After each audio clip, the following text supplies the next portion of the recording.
하나님 말씀을 보겠습니다. 사도행전 28장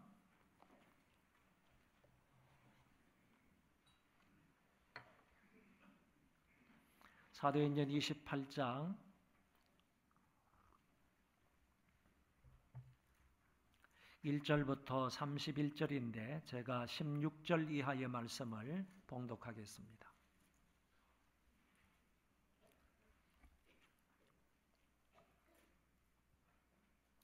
우리가 로마에 들어가니 바울에게는 자기를 지키는 한 군인과 함께 따로 있게 허락하더라. 사흘 후에 바울이 유대인 중 높은 사람들을 청하여 그들이 모인 후에 이르되, 여러분 형제들아, 내가 이스라엘 백성이나 우리 조상의 관습을 배척한 일이 없는데 예루살렘에서 로마인의 손에 죄수로 내준 바 되었으니 로마인은 나를 신문하여 죽일 죄목이 없으므로 석방하려 하였으나 유대인들이 반대하기로 내가 마지 못하여 가이사에게 상소하며 내 민족을 고발하려는 것이 아니니라. 이러므로 너희를 보고 함께 이야기하려고 청하였으니 이스라엘의 소망으로 말미암아 내가 이 쇠사슬에 매인 바 되었노라. 그들이 이르되, 우리가 유대에서 내게 대한 편지도 받은 일이 없고 또 형제 중 누가 와서 내게 대하여 좋지 못한 것을 전하든지 이야기한 일도 없느니라. 이에 우리가 너의 사상이 어떠한가 듣고자 하니 이 파에 대하여는 어디서든지 반대를 받는 줄 알기 때문이라 하더라. 그들이 날짜를 정하고 그가 유숙하는 집에 많이 오니 바울이 아침부터 저녁까지 강론하여 하나님의 나라를 증언하고 모세의 율법과 선지자의 말을 가지고 예수에 대하여 권하더라. 그 말을 믿는 사람도 있고 믿지 아니하는 사람도 있어 서로 맞지 아니하여 흩어질 때에 바울이 한 말로 이르되, 성령이 선지자 이사야를 통하여 너희 조상들에게 말씀하신 것이 옳도다. 일러서되 이 백성에게 가서 말하기를, 너희가 듣기는 들어도 도무지 깨닫지 못하며 보기는 보아도 도무지 알지 못하는도다. 이 백성들의 마음이 우둔하여져서 그 귀로는 둔하게 듣고 그 눈은 감았으니 이는 눈으로 보고 귀로 듣고 마음으로 깨달아 돌아오면 내가 고쳐줄까 함이라 하였으니, 그런즉 하나님의 이 구원이 이방인에게로 보내어진 줄 알라. 그들은 그것을 들으리라 하더라. 바울이 온 이틀을 자기 셋집에 머물면서 자기에게 오는 사람을 다 영접하고 하나님의 나라를 전파하며 주 예수 그리스도에 대한 관한 모든 것을 담대하게 거침없이 가르치더라. 아멘.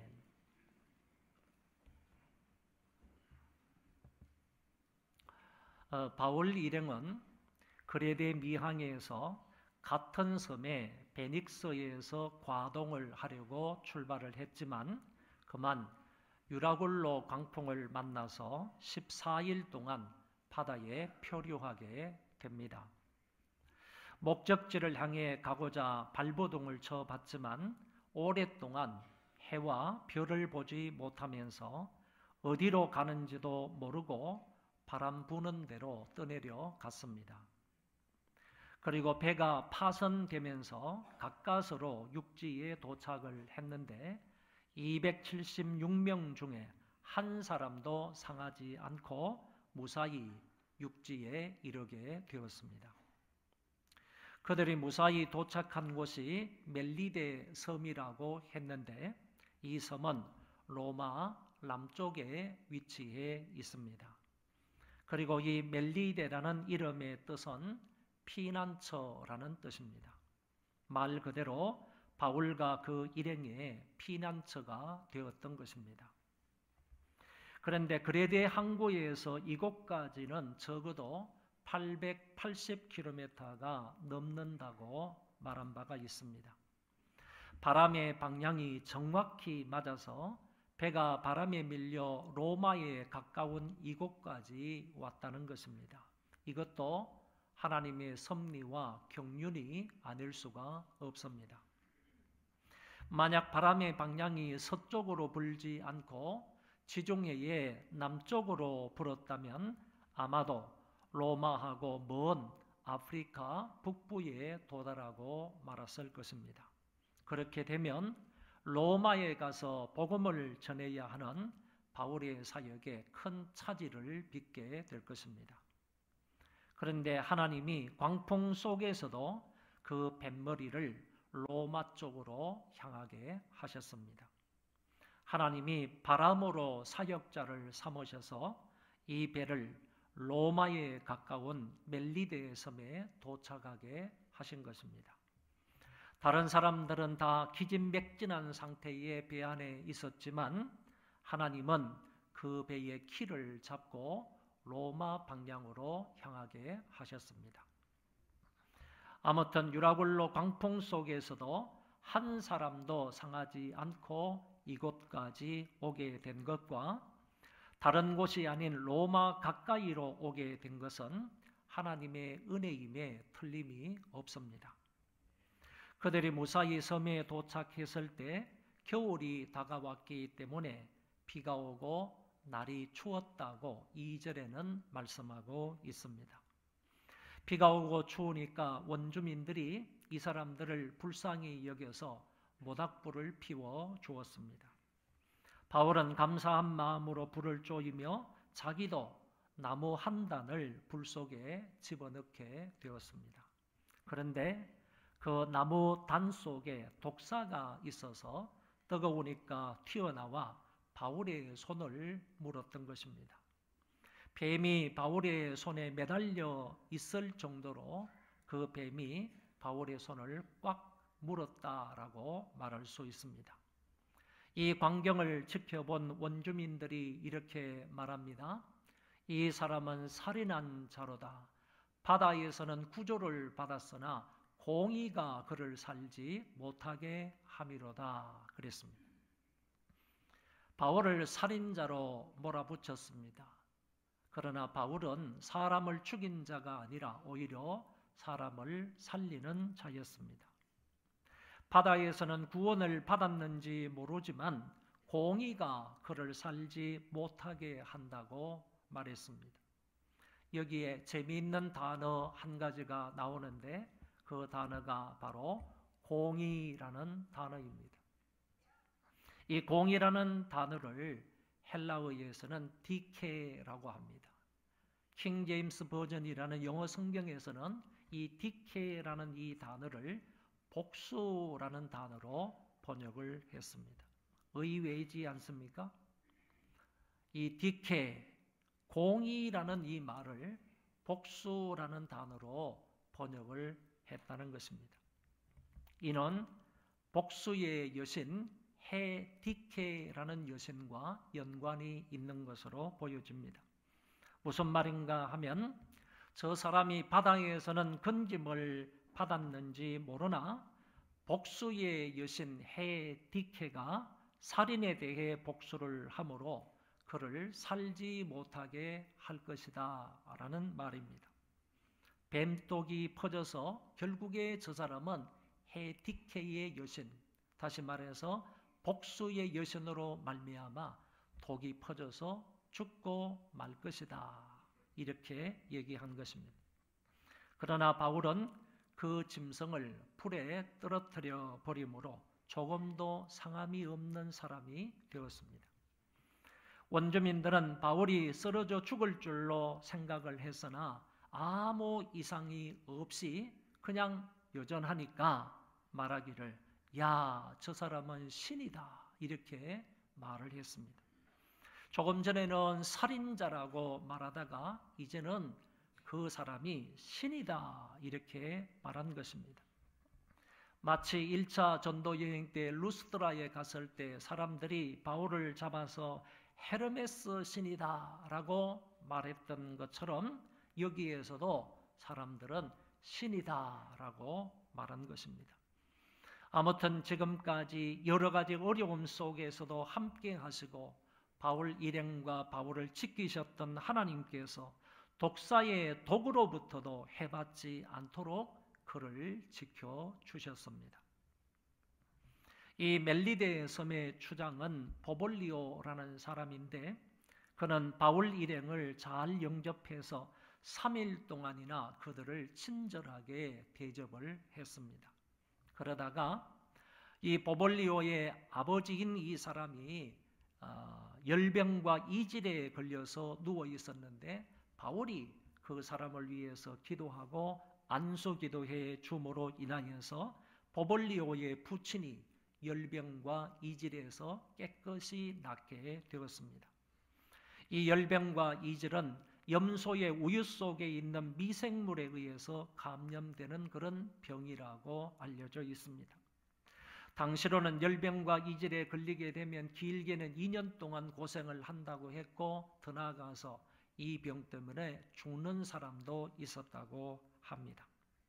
그런데 보볼리오의 부친은 바울이 하나님 앞에 간절히 기도하는 것을 통하여 온전히 고침을 받은 것입니다. 이것이 온 섬 안에 소문이 나게 되었습니다. 그 섬에 살고 있는 많은 환자들이 전부 바울에게 몰려와서 바울은 또 그들을 위해서 하나님 앞에 간절히 기도했더니 하나님께서 그들의 병들을 다 고쳐 주신 것입니다. 섬 전체에, 멜리데 섬 전체에 대단한 그런 치유의 역사가 일어났습니다. 치유의 역사뿐만 아니라 어쩌면 대단한 부흥의 역사가 일어나게 된 것입니다. 이것은 섬 역사 가운데 이런 일이 결단코 없었습니다. 너무너무 감사한 일이 이 섬 전체에 일어나게 된 것입니다. 혹자는 이렇게 말합니다. 누가가 의사이니까 이곳에 도달했던 누가가 그들의 병을 고쳐주었을 것이다 라고 생각을 하지만 성경은 분명히 말씀하시기를 바울이 기도함으로 주님께서 역사하셔서 그 병들이 나았다고 말씀하고 있습니다. 그래서 보볼리오를 비롯한 모든 원주민들은 후한 예로 바울을, 이웃들을 대접을 하고 그들이 떠날 때에는 우리들의 쓸 것까지 배에 실어주었다고 말해주고 있습니다. 여러분, 이 섬에서 이렇게 많은 사람들의 음식을 구한다는 것은 결코 그리 쉬운 일은 아닐 것입니다. 제가 생각해 보았습니다. 276명이 3개월 동안 먹을 양식은 얼마치가 될까? 한 끼를 1,000원을 잡아가지고 계산을 해보니까요, 3개월 동안 여기 멜리데 섬에 살고 있는 원주민들이 먹을 양식이 아니라 배에 타고 갔다가 배가 파손되는 바람에 멜리데 섬에 그냥 갑자기 도달한 276명이 먹을 수 있는 양식을 한 끼 1,000원으로 계산을 해 보았더니 무려 7,450만 원이 되었습니다. 여러분, 7,450만 원이라는 돈은 그리 정말 큰 돈입니다. 상당한 돈입니다. 이 정도의 돈이 있어야 이 276명의 이 난파선 가운데 있었던 사람들이 먹을 수 있었다, 그런 얘기가 되는 것입니다. 이 정도로 이 원주민들은 갑자기 밀어닥쳐온 이 사람들을 잘 대접을 했습니다. 그리고 배를 타고 가면서 먹을 수 있는 양식까지 후하게 대접을 했다고 말씀하고 있습니다. 10절에 후한예라는 이 말은 문자 그대로 많은 존경을 뜻하는 단어입니다. 후한예로 많은 존경을 표현하는 말입니다. 그러니까 이 원주민들은 갑자기 오게 된 이 사람들을 그냥 무시할 수도 있고 보통으로 대할 수도 있는데 그렇게 대한 것이 아니라 존경하는 마음으로 대했다는 것입니다. 존경하는 마음으로 바울 일행을 대접을 했고 그들이 배 타고 가면서 필요한 그런 경비까지, 그런 필요한 것들까지 다 채워주었다고 말씀하고 있는 것입니다. 이것을 보면 복음을 전하는 자는 복음으로 말미암아 산다는 주님의 그 말씀이 그대로 실현되는 것을 엿볼 수 있습니다. 다시 말해 복음 전파자를 하나님께서 먹이시고 입히시고 재우시고 인도하시고 보호하신다는 사실을 알게 된다는 말씀입니다. 성경에는 바울이 이 섬 사람들에게 복음을 전하였다, 또는 그 복음을 통하여서 많은 사람들이 구원을 받았다, 이런 기록은 전혀 나타나지 않습니다. 그러나 적어도 추장의 아버지가 고침을 받았습니다. 많은 환자들이, 이 섬 가운데 살고 있었던 많은 환자들이 고침을 받았습니다. 이것뿐만 아니라 그들이 후하게 대접을 하는 것을 볼 때에 분명히 바울은 그들에게 복음을 전하였을 것으로 보여지고, 뿐만 아니라 그 복음을 통하여서 구원을 받은 사람들도 꽤 많았을 것으로 추측할 수 있는 것입니다. 어쩌면 하나님이 바울을 로마로 그냥 자연스럽게 안전하게 곧장 보내지 않으시고 우여곡절 속에 멜리데 섬에 도착하게 하신 이유는 바로 이것 때문이 아닐까. 그들도 복음을 들어야 하고 그들도 구원을 받아야 하기 때문에 하나님께서 이 파선이라는 방법을 통하여, 배가 부서지는 이 방법을 통하여 바울을 그 섬에 도달하게 만들어서 바울로 하여금 복음을 전파해서 그들도 복음을 듣게 하였다고 볼 수 있는 것입니다. 이 섬에서 석 달을 보내는데 이유인적 겨울에는 배가 움직일 수 없기 때문입니다. 과동을 해야 하기 때문입니다. 석 달 후에 우리가 그 섬에서 겨울을 난 알렉산드리아 배를 타고 떠나니 그 배의 머리 장식은 디오스구로라 이렇게 되어 있습니다. 배 이름을 정확히 밝혀주고 있습니다. 그리고 그 뱃머리에 장식되어 있는 이 말, 디오스구로라는 이 말도, 구로라는 이 말도 분명하게 적혀 있는 것을 본 것입니다.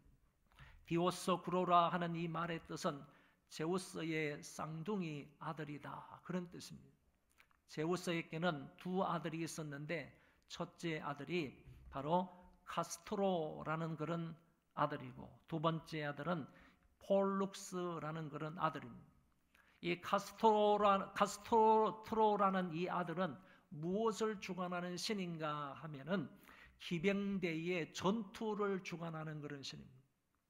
다시 말해서 기병대가 나아가서 싸울 때 그 전쟁을 주관해서 기병대에게 도움을 주는 신이 바로 카스토로 신입니다. 두 번째 신이었던 이 제우스의 둘째 아들 폴룩스라는 이 신은 곤경에 처한 선원들을 돕는 신으로 알려져 있습니다. 만약에 배를 타고 가다가 여러 가지 풍랑으로 인해서 어려움을 만났을 때 그 탄 사람들을 도와주는 신이 바로 이 폴룩스라는 그런 신이라는 겁니다. 그 이름이 여기에 적혀 있다는 말은 무슨 얘기냐 하면은 이 배를 타고 가면 안전할 것이다, 그 신들이 지켜주므로 안전하다 하는 의미를 담고 있었다는 얘기입니다. 그거를 누가가 오늘 성경에 분명히 기록해 주고 있습니다. 그러나 바울을 풍랑 속에서도 지켜주시고 안전하게 그 생명을 보존해 주신 분은 그와 같은 신들이 아니라 여호와 하나님이십니다. 그들은 이제 식량 수송선인 알렉산드리아호를 타고 멜리데 섬을 떠나서 수라구사로 올라가게 됩니다. 지도를 보시면 멜리데 섬이 이렇게 도착을 했었어요. 그리고 3개월 동안 여기에서 과동을 합니다. 겨울을 지냅니다. 이제 배를 타고 수라구사로 가는 겁니다. 이 수라구사는 우리가 보면 알 수 있지만은 시칠리아 또는 시실리아 섬의 오른쪽 밑에 있는 그런 항구입니다. 이 시칠리아 섬은 아주 유명한 섬이라고 했습니다. 지금도 그렇고 당시에도 그렇습니다. 여기에는 누가 살았었는가 하면은 그 유명한 수학자인 아르키메테스가 여기에 살았습니다. 수라구사 출신인데 아르키메테스가 여기에서 살고 있고, 그리고 이 수학에 아주 유명한 사람이지 않습니까? 그런데 로마군이 이 시칠리아 섬을 정복을 할 때 이 아르키메테스를 알아보지 못하고, 유명한 수학자인 것 알아보지 못하고 그냥 처참하게 죽이고 말았습니다.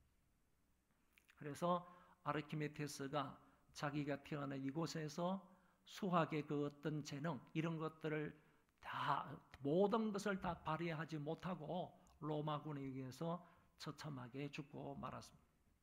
이 수라구사에서 도착을 하고 수라구사에서 다시 배를 타고 이제 로마 반도의 제일 아래쪽에 있는 항구 레기온으로 가게 되었습니다. 여기까지 가서 배를 타다가 조금 머물고 있다가 다시 배를 타서 이제 서쪽 방향으로 해서 긴 로마를 거슬러 올라가게 되는 것이죠. 거슬러 올라가는데 이 거리가요, 레기온에서 보디올까지가 300km가 훨씬 넘습니다. 그리고 이 기암 절벽이 앞에 놓여 있기 때문에, 옆에 있기 때문에 이 배 타고 가면요, 그 뭐 절경이 그냥 이만저만이 좋지 않습니다. 굉장히 그 절경이 풍광이 아주 좋은 지역이 바로 이 지역인데, 바울도 그 옛날에 이것을 다 보면서 올라갔을 것이라고 생각할 수 있습니다. 레기온에서 배를 타고 300몇 킬로미터를 달려서 이제 여기 보디올이라는 곳으로 올라갑니다. 여기 보디올이라는 도시는요, 굉장히 큰 도시입니다. 당시 로마의 3대 도시 가운데 하나였습니다. 인구도 적어도 당시 6만 5천 명이 살았다는 겁니다. 이게 베고스 인구가 얼마죠? 몰라도 됩니다. 모르고 사셔도 됩니다. 베고스의 인구가 7만이 넘습니다. 원래 6만 도시였어요. 6만 도시로 계획을 했는데 인구가 많이 유입이 되어서 지금 7만이 넘어요. 그런데 보세요. 여기 보디올이라는 도시가 6만 5천 명이 살았으니까 당시 얼마나 큰 도시였는가라는 것을 상상해 볼 수 있는 겁니다. 여기에 가면 엄청난 그런 원형 경기장이 있습니다. 그 원형 경기장에 들어갈 수 있는 사람이 무려 6만 명이 들어갈 수 있습니다. 그러니까 자기 도시에 살고 있는 거의 전 사람들이 한꺼번에 다 들어가서 경기를 관람할 수 있는 지역이 바로 이 보디올이라는 지역입니다. 여기에서 가가지고 여기에서는 이제 육지로 올라가는 겁니다. 육로로 올라갑니다. 아비오 저자까지 올라갔습니다. 아비오 저자에서부터 시작을 해서 로마까지는 굉장히 넓은 도로가 딱 깔려 있어요. 대부분의 개선 장군들이 이곳에 도착을 해서 이제 로마까지 그 넓은 도로를 이용해가지고 말을 타고 쭉 올라가가지고 로마에 가서 환영을 받는 개선 장군들이 여기에서 출발을 해서 로마까지 올라가는 그런 지점입니다. 아비오 저자까지 갔습니다. 그 다음에 올라간 도시가 어디냐 하면 이게 중요한 거예요. 한번 읽어봅시다. 시작. 다시요. 시작. 이거예요. 한마디로 말하면 이 트레이스, 이 타베르네라는 도시인데 한마디로 말하면 삼관이라는 뜻이 삼관. 한문으로 말하면 삼관이라는 뜻인데 그냥 우리 한글로 말하면 세계의 여관이다 그런 뜻입니다. 세계의 여관이 있어요. 세계의 여관은요 대부분 외빈들이 오면요 로마를 그 당시에 이 로마라는 것은 뭐 국제적인 수도일 뿐만 아니라 세계에서 가장 강한 그런 나라였지 않습니까? 많은 사신들이 오고 또 뭐 조공을 바치기 위해서 오고 뭐 여러 가지 협의하기 위해서 오기도 하는데 이런 사신들이 올 때요 대부분 배를 타고 육도로 와가지고 어디에 머무느냐라고 하면 바로 여기에서 머물다 가는 거예요. 여기다가 이제 숙소가 되는 거죠. 여기 숙소에서 자기도 하고 쉬기도 하고 그러다가 이제 로마의 황제가 부르면 여기에서부터 올라가가지고 황제를 배웁는 그런 지역이 바로 여기 삼관이라는 지역입니다. 바울이 여기까지 올라갔어요? 걸어서 올라갔습니다. 그런데 여기에서 누구를 만나게 되느냐 하면은 정말 극적인 그런 면회를 하는 장면이 나오는데 로마로부터 형제들이 내려와가지고 예수 믿는 사람들이 내려와가지고 바울을 이곳에서 만나서 바울을 영접하는 거예요. 그런데 그 예수 믿는 형제들이 누구일까라고 생각을 해보면요 이거 정말 기가 찬 일이 아닐 수가 없어요. 대부분의 학자들은요 그 예수 믿는 형제들이 유대인 믿는 사람들이 아니라 이방인 믿는 사람들일 거다 이렇게 생각을 해요. 이방인 믿는 사람들이 누구를 통해서 복음을 알고 들어서 예수를 믿게 되었을까라고 말할 때는요, 여러분 아가야 지방이 어디 있는지 보세요. 아가야 지방, 이 그리스 남쪽 지방에 있잖아요. 아가야 지방에 있는 교회가, 중심적인 교회가 고린도 교회잖아요. 3년 전에 사도 바울이 3차 전도여행을 하면서 고린도 지역에 있으면서요, 로마 교회에 편지를 보낸 게 있어요. 그 편지를 보낸 것이 로마서란 말이죠. 사도 바울이 로마에 간 적이 없습니다. 로마의 성도들을 만나본 적도 없어요. 그런데 그 로마 교회를 향해서 사도 바울이 편지를 써서 보낸 것이 로마서인데, 그 로마서의 내용이 뭐냐? 로마서의 내용 우리가 잘 알고 있는 것처럼 안 믿는 사람이, 아니면 유대인들은 할 것 없이 구원을 받으려면 어떻게 해야 되느냐. 인류가, 죄악된 사람들이 구원을 받으려면 어떻게 해야 되느냐. 그 문제를 다루고 있는데, 구원을 받으려면 다른 길이 없다. 한 길밖에 없다. 그것은 바로 예수 그리스도를 믿는 일이다. 예수 그리스도를 믿는 길밖에 없다. 그 믿음을 통해서만 사람이 구원을 받을 수 있다라는 것을 얘기해주고, 그 다음에 말씀은 믿음으로 구원을 받은 사람은 이 세상에서 어떻게 살아가야 되느냐 이거죠. 예배를 잘 드려야 된다. 그리고 나라에 순종해야 된다. 나라에 복종해야 된다. 그리고 빛과 소금으로 살아야 된다. 이렇게 저렇게 많은 것들에 관해서 신앙생활에 대해서 말씀하고 있는 것이 바로 로마서입니다. 그래서 로마서를 딱 줄이게 된다면요, 어떻게 구원을 받아야 되느냐? 받을 수 있느냐? 그렇게 구원을 받은 사람은 어떻게 살아가야 되느냐? 이 문제를 딱 가르쳐주고 있는데, 3년 전에 보낸 이 서신, 이 로마서를 통하여 그들이 복음을 들었을 것이다, 그런 얘기예요. 로마서의 그 말씀을 통하여서 누가 전해주든지 간에 그 말씀을 듣고 이 사람들은, 이 이방인들은 구원을 받아서 하나님의 자녀가 되었을 것이다.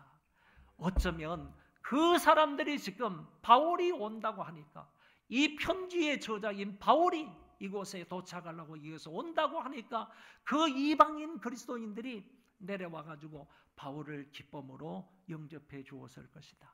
그때 바울은 하나님 앞에 감사를 드리는 거예요. 하나님 감사합니다. 감사합니다. 주 안에서 한 형제 자매된 이들을 만나게 해주셔서 감사합니다. 그리고 그들을 만나는 것을 통하여서 용기를 얻었다고 했습니다.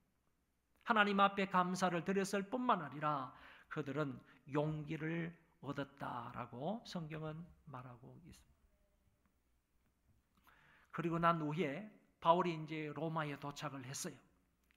그렇게도 소원했던 그 로마에 도착을 했는데, 그 이후로 바울이 어떻게 일들을 하느냐라는 것을 16절 이하의 말씀에 나옵니다. 한번 보시기 바랍니다. 바울은 이제 주후 60년 봄에 로마에 도착을 했습니다.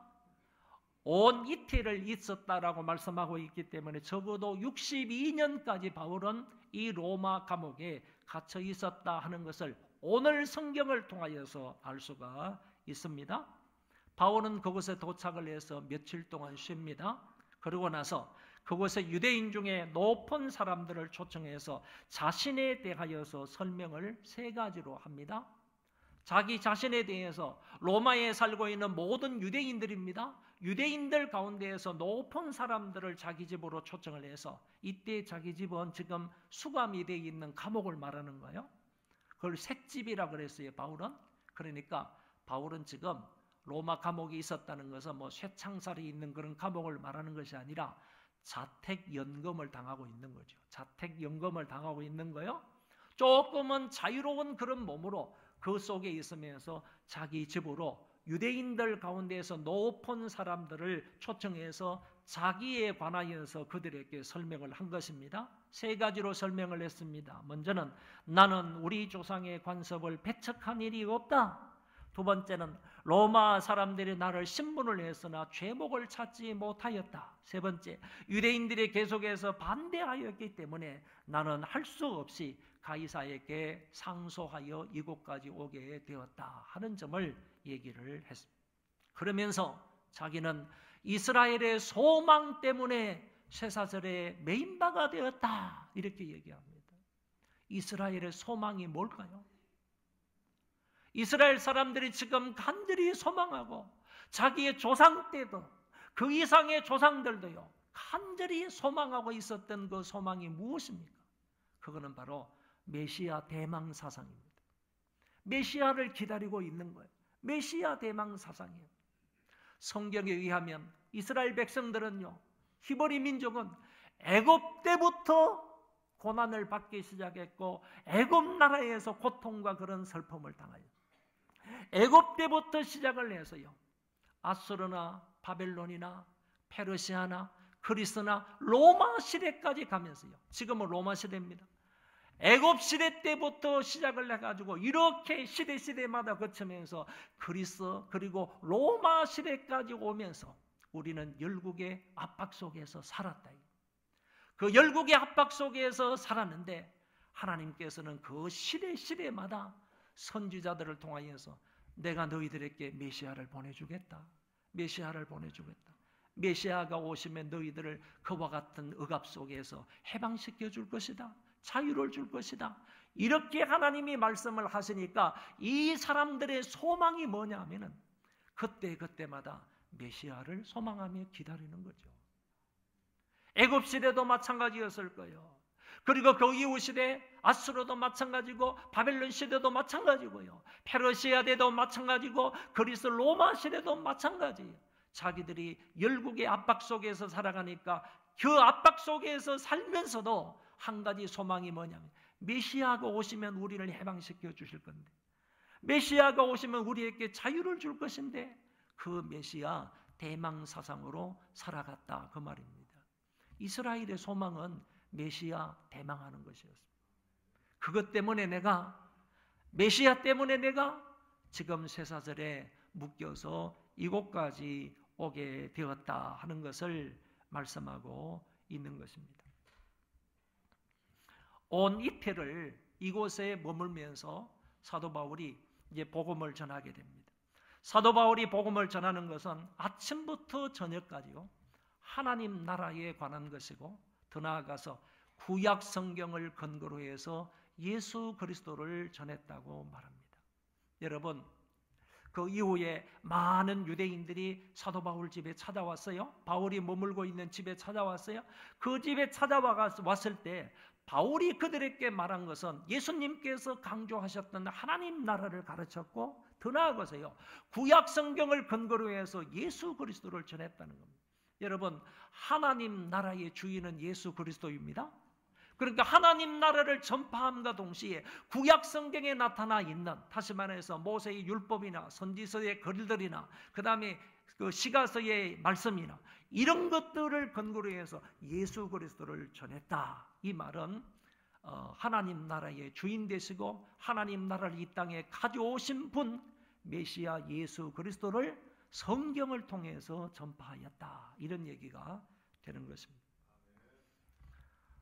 말씀을 조금 건너뛰어서요, 이렇게 사도 바울은요 2년 동안이나 그 감옥에 머물러 있으면서 오는 그 유대인이든 찾아오는 이방인이든 할 것 없이 모든 사람들에게, 많은 사람들에게 하나님 나라와 예수 그리스도를 전파하였다는 것을 성경은 말씀하고 있습니다.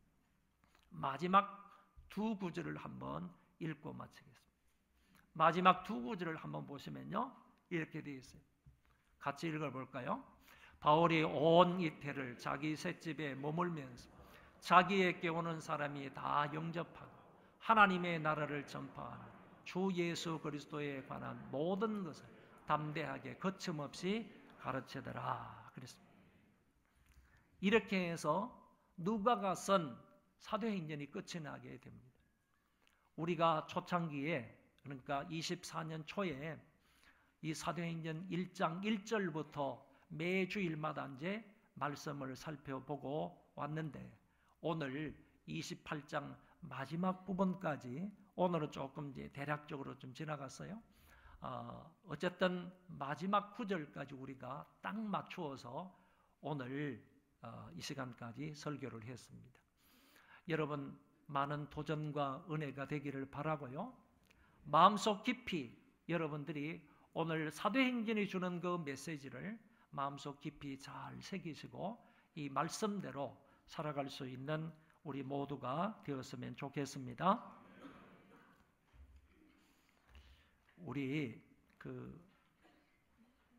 다 일어나셔서요, 찬송 한 장 부르고 기도하고 마치겠습니다.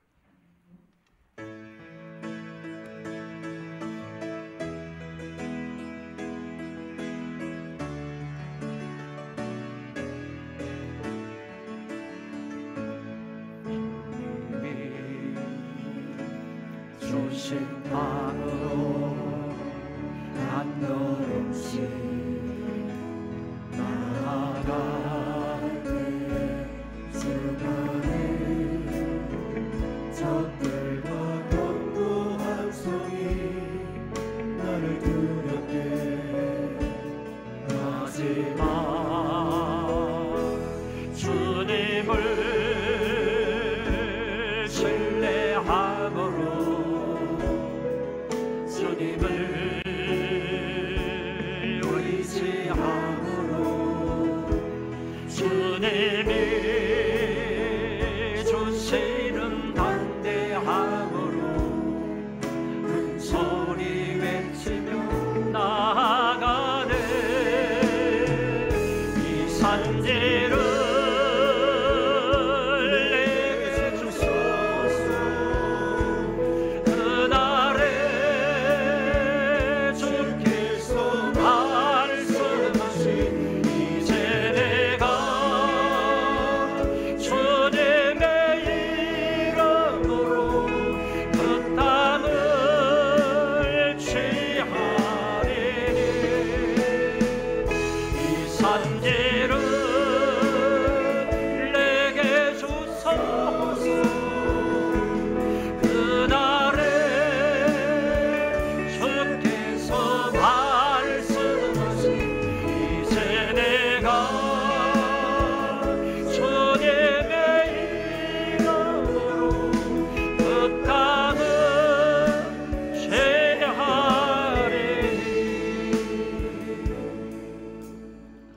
잠깐 동안 기도하도록 하겠습니다. 복음을 위하여 바울처럼 아름답게 쓰임받는 인생이 되게 하옵소서. 다 같이 동성으로 기도하겠습니다. 하나님 아버지,